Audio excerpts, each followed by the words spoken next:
which of course will make it go up if we can get the company to increase every time that we go to the table, increase the workers' pension contribution, so that by the time they do get to retirement age, they'll be able to draw a good pension.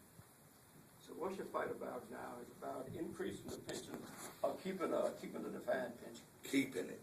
Keeping it. All right. They are trying to take it away from us. And not only us, but Evansville, Indiana, Youngstown, Ohio,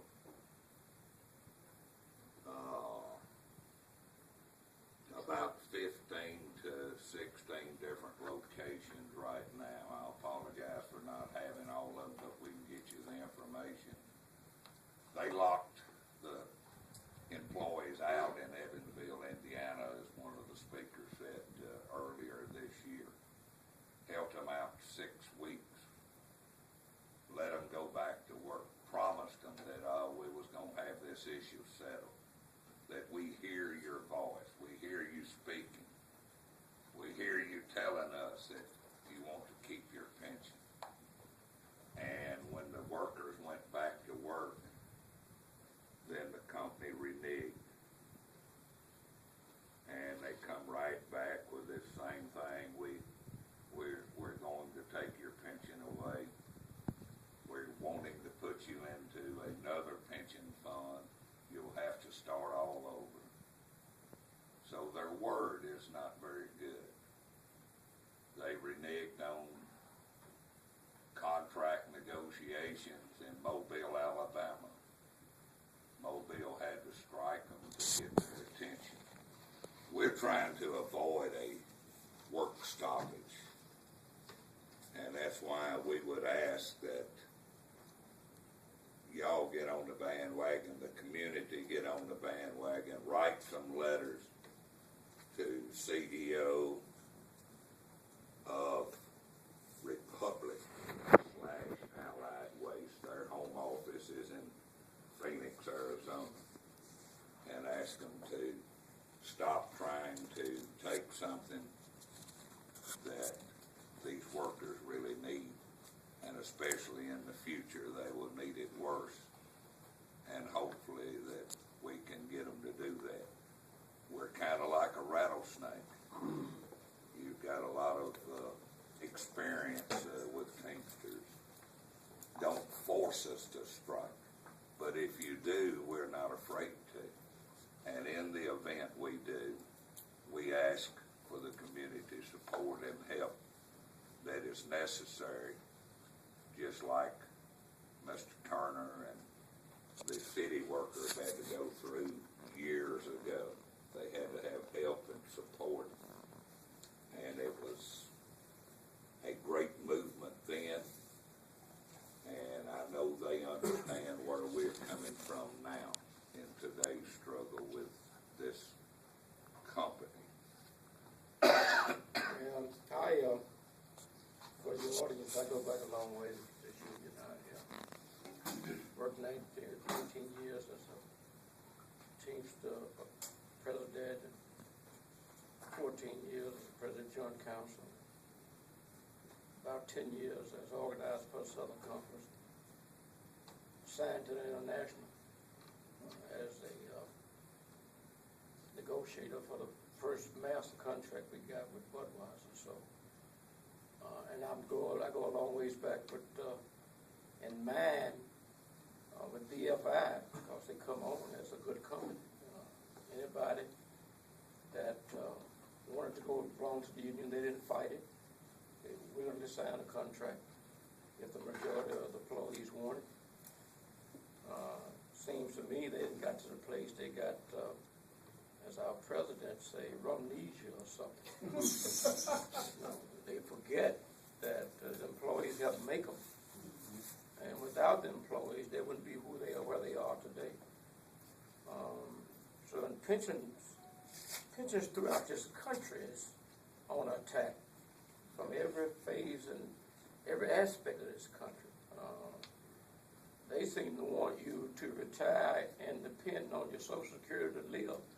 And in some cases, public employees don't even get Social Security. And this is a problem we got all over the country. I'm a labor leader, man, and that's why it's in my blood. I'm a public official now, but I live and breathe labor. So where I am is about your fight,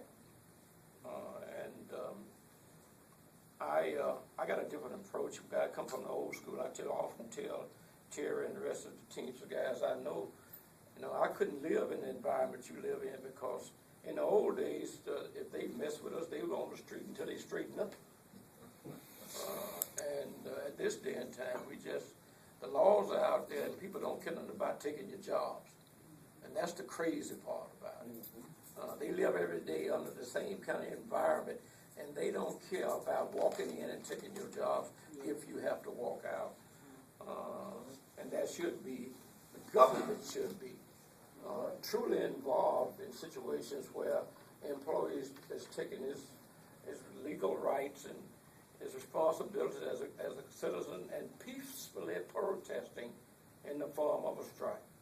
And most of our governments, and I have one of my colleagues here, Commissioner Mulroy, thank God he has the same opinion about labor that I have. So, and he's always been on board, but most of them don't.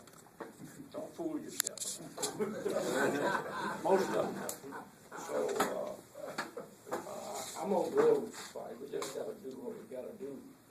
And I was saying to Terry earlier, if I was international, I'll target 2 or 3 of them, and either they'll break my back, I'll break theirs.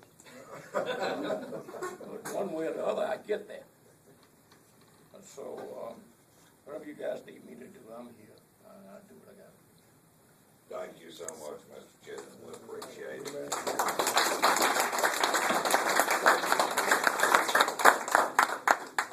Okay. Yeah. Trust not to. Yeah. But yeah, I ought to take my lawyer. Are there any other questions from the panel? I don't have a question. Oh, well, hold on, let the panel ask first. I'm curious as to what is the company's argument for cutting the pensions. I mean, are they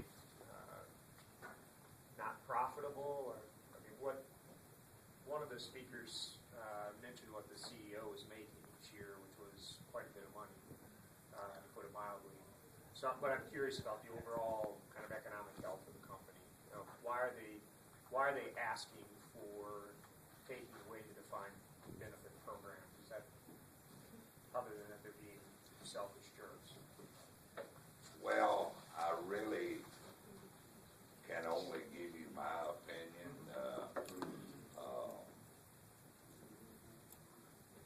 I would think that we have folks that have been in the Central States Pension Fund for 25 years or so, and it's always been good enough. It's always been, I guess, the top Teamster pension fund to be in as a Teamster worker. They claim, which I can claim, that the pension fund is under the scrutiny of the government and it's in a little hot water, okay? But there's 14 states, for instance, that is in the same boat, 14 airlines. There's plenty of pension funds in this country that is down below the level that they should be, and the only reason I can figure out is they make it look good on paper, but when it comes time to get it, the money has automatically disappeared. Somebody's borrowed from it. Somebody's bought new equipment with it. Them getting out of Central States will save them millions of dollars. That is their motive. It's not all of a sudden we're concerned with our workers. We're so concerned concerned about how they're gonna make it when they retire. Because for the last 3.5 contracts, and I say 3.5 because we done an extension. We have gone to the table and requested money, not an enormous amount, but you know, let's move our pension contribution up. And they have flat denied us. They might give us $1 in 3-year period of time, a bump on the pension. So it's all about the company saving money and him being able to make 16 million next year instead of 14 million. About maybe the board giving him a $30 million life insurance policy instead of a $23 million life insurance policy to his estate upon his death. So it's all about greed, in our opinion, or my opinion, as the president of the local union. This is a privately owned company, or is it public stock trading? They have public stock traded. Bill Gates owns 22-23% of this company. One of the richest men in the United States. At last, they paid a $7 dividend. It's kind of unheard of in stocks today. So that indicates that it's a very profitable company. Yes, I would think it is. They made something like 22, was it, Matt? $22 billion last year. It's so CEO makes $6,971 an hour. Can you repeat that number? $6,971 an hour, which is a 45% pay raise from last year. So he did okay. And even according to Republic's own records, last year they were able to save $30 million through redundancies and, I guess, outsourcing work. So they've already internally saved $30 million on top of their, I think they were up 200% profit last year, or last quarter. So they have lots of money and are continuing to make it hand over fist.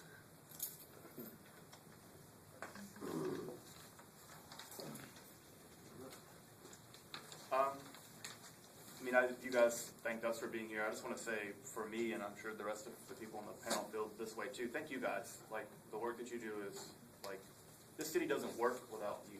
And so, I think the legacy of Dr. King and the struggle he came here to support is a vibrant part of this community.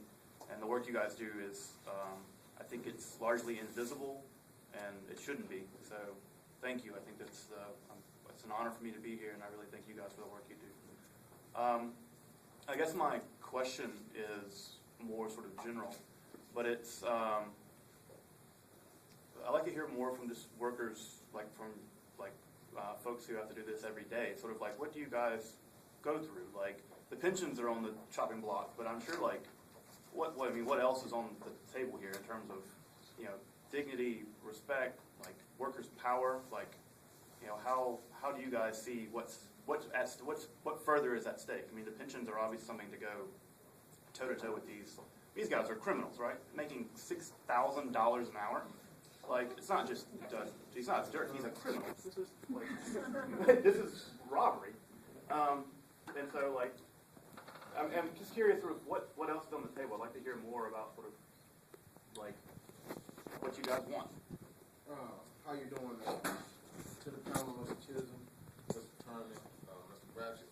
My name is William Cleese, okay? And I'm a roll-off driver for Allied Waste Republic, and I also negotiated the last 2 contracts. What we're talking about, as far as our pensions, right now we receive about $42 and some change. Okay, federal government each year mandates that all companies who have a pension in place for their employees, they are assessed to pay 8% or 10%. Okay, we went to the tables on the last 2 contracts. They would only tell us that they would offer $3 per week on each employee. This time they don't offer anything. Now, the last time, as Terry said, they reneged on their word. We took no increase, no pay, 18 months to June 1 for $1,500. Now, as the guys say, Kenny, my man here, we can make $1,500, but when it breaks down for over 18 months, you're talking about pennies.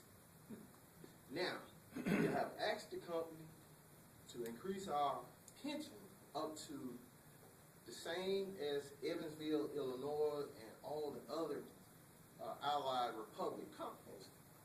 If you check the paperwork, we are the lowest. Evansville, the pension plan started at the same time. We can only get $3, and we want to know there's some kind of barrier. For the North, they can give you $60 on the pension. Down here, you can't get nothing but $3. Some years, as Terry said, we wouldn't even get $100. $1. $1 1 year per step. That's only $1 increase. So this big $1 million contract, and they talking about privatizing, Mr. Chisholm. I hear you talking with TK on the radio and all this. They're privatizing. What this company getting ready to do is make this city look bad. They ain't gonna charge the city so much, but they're not taking care of the workers. I'm a roll-off driver. We're running through this city up and down 55 and 240. When you see one of us broke down on the side of the road, our money goes down. On roll-off, we negotiated up to $16.65, which I got 3% each year per contract. But now, $16.65 is the base. We out there 60 hours, according to DOT. But the main fight is, out of 220-some employees, you multiply that times $42 and something. Terry, you know what I'm talking about. You can give them the accurate figures. I come over those 600-something thousand. It may be more. But Republic don't even want to pay that. They want us to get out of that. Now, out of 220-some people, you might not have 30 people going to get in the 401k. And right now, we can afford to add more, to have more money taken out of our check each week to get into the 401k, and they don't match it 3%. You figure 150 times 4 weeks, that's $600. What's 3% on $600? That's not a lot of money. That's not guaranteed to it when the stock market goes up and crashes. But this pension is. And the only thing we asking is Republic come to the table, bring us up to what Evansville and all everybody should be at. That's why so many of us are out. Going out on strike, our contract has elapsed. And my thing is, like I'm saying, we out there working in filth and refuse. We should get paid for what we do. That's a skill. I start every morning, I leave my house at 12:30. This man leaves his house at 12:30. Both of us clock in at 2 o'clock. And you know what I'm saying? When your truck break down, like I said, you lose money. The company don't care. They put the next man, if he ain't making over $10, he can still get that job done, and they can still receive the same amount of money as to what they're supposed to be paid. But the drivers and employees lose. They won't even buy us raincoats. I asked for a boot allowance. They just will want to come up to there. But we go to, what is that, Stone Age or Red Wing. The average or the basic non-puncture sole boot run $180 to $100. To $200. That means I got to come out of my pocket. We increased it to $90. That was 3.5 years ago. So, as we walking out there, sterile cycle needles. I know everybody know about sterile cycle. You go in the doctors, you see needles and stuff. We dump all that.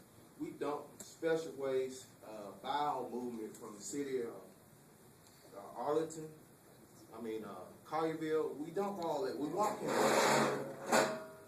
See, we breathe in all this, but we can't get quality pay as the other states of north. I understand, there's going to be a little barrier, but we need to be equal. And they have raised their pension. They have increased their pension. Something like, what is it, 25 or I know we at 40, 42. They was at $100 a week. Something like that. And that's all the guys asking, because we have had employees to retire only get $185 a month. Can you live out $185? Nope. Reverend Johnson asked me, there's some folks who can't get out of the back lot, some folks who park back there, help you move your cars. Oh, you got it? Disregard all that. I got something I want to add to that. Like when our contract, when this contract expired, we was pretty much like, so we came from All-Star, the guys that were from Olive Branch, when Allied Republic bought us out from Advanced Disposal, actually, at the time. When this contract expired, after 3 months, and, they pretty much came to that 2%, obviously they knew there was an insult. I mean, that's an insult to anybody working. You offer them $2, not an hour, just base. I give you $2 a day. Now, if that's the case, most contracts last 3 years. In 3 years, that's $6. That's what you just got, a flat $6 for 3 years. They bought these guys in here called Blue Crew. Initially, they bought them in like they got this new account, Cascade, which was another $2 million that they just got. This is a new contract, $2 million contract with Cascade for the roll-off driver. They initially brought in 3 or 4 guys for Blue Crew to help out until they posted the jobs, and some of the guys that's already there on the inside of the job get the job. When this contract stopped and it was understood that they weren't going to go beyond that, we took a strike vote. Now, in the meantime, I mean, even the city understand you got to give us credit. We're still out there, and we're the one being punished for the hard work we do. We're still working. They brought in about 40 to 60 workers from out of town. That's called Blue Crew. They bought them 3 meals a day. They paid them double what we make. While they rode with the drivers, because we didn't strike, we were still working. Now, they were riding, making $200 more than the person that was actually doing the job. Now, they did this for a week or 2 weeks, and they say they're gone. We don't know because, they still setting up for themselves to defend themselves or regardless. But the point is, I mean, I think that's far more of an insult when you bring in guys and pay them more than what we may house them, feed them 3 times a day. From what I heard, it was something like $60,000 in 2 weeks. How many employees could have made that paid better that year from what you paid in 2 weeks? So, I mean, we're going through a lot, but at the same time, we care, because I care about my garbage getting picked up. I service my own house. So I know what it's like to have when you miss your garbage or you're out of town and you come back and your garbage still in the back, now it stank. Now you put it on the street to go and you want it picked up. You get frustrated about that. Now we do this service every day, like I said, regardless, rain, sleet, or snow. We put our lives on the line. Let's just be honest. Sometimes we get out them trucks and a can may be over there, because on recycle you go down one side so you can pay attention because you work from the right side of the truck. You get out, somebody put their can out late, you just walk around there and get it. How many times a car come from around there and don't see you? See, my life on the line every time I do it. And how many times I've got to stop when I get ready to get in the truck, I have to walk to the back of the truck, because children love trucks.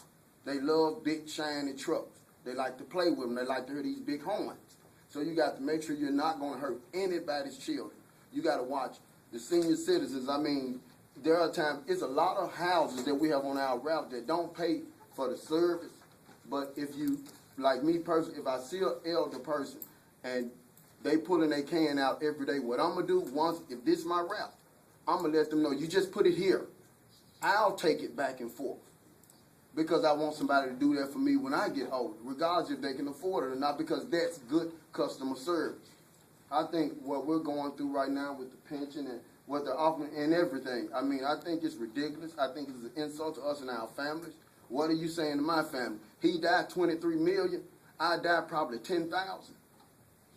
Let me say this, and I'm going to I'm gonna have to go. I got a radio show called Straight Talk, comes on every Saturday at 5 until 6, and I gotta make that show.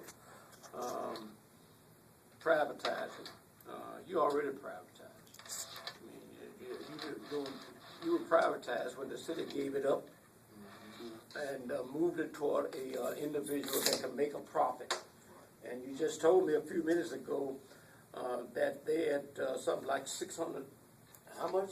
This young man mentioned something about the money they're making per on their investment. And that's the reason they privatize. In most cases, they privatize so they can make a whole lot of money, eliminate all the benefits that an employee would get, and the company make money. And the pitiful part about it, the citizens buy into that mess. That's the pitiful part about it. We need to privatize. I hear that all the time down there on that commission. We need to privatize the jails. But I'm going to privatize the jail for somebody to make money off of somebody going to jail.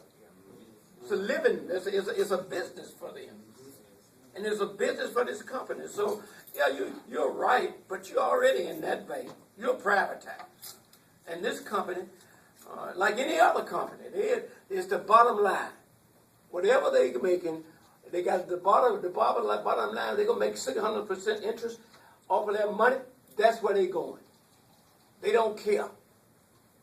So if you get that concept within your mind, you got to fight now just to keep up as to where you are. It doesn't do what you're going forward. Now the young man asked a significant question. What else is going on out there? Talk about the money. We know that the pension is not right, and they want to take your pension. They don't want to have your they don't want you to have a retirement. You need boots. That's one issue. You also need some insurance so you can take care of your families. You need the work conditions improved out there. So you ain't getting up every morning going out there without a rain suit, a raincoat, or boots, or if it's cold enough, without some coat a weather coat on. You need all of that. That's what they need to know. They're gonna fight your battle. If you go to money, honestly, I think if you go to money, and I've been in this business for 25 or 30, 40 years, if you go just to money, then you fight the economic issue that's important, but the way they treat you is a whole lot more important. Thank you. I would like to say on the insurance, this is the first time this company, and I've been with them 17 years, they charged me for spousal. Just because my wife have insurance on her job, I'm assessed $23 and something a week. I'm assessed $9.23 per week because I smoke. But if you pull it up on the internet, all of that is a kickback for the company to lower their premium per employee across the board. We weren't assessed with that. I'm paying $150 per week out of my check for vision, dental, and all this here, and this company will not give us an increase, or we'll have to write them, the media might not know what all this is about. It's about all of that. Well, let me say this, and I really got to go. This panel, I'm proud to say that I feel honored just to be sitting here with you, because most of you guys are pro at what you do. And you know where you've been, and you know where they're going. But they need some issues that they can fight this battle over. And the pension is one. Give them something else. Give them all of your issues that you got out there, that you got to fight. Give them all of it. Because, look, I said I'm a labor guy. I'm a labor guy from the bottom of my feet to the top of my head. I'll be fighting, I don't care what. But that's me. That's Terry. That's your union officials.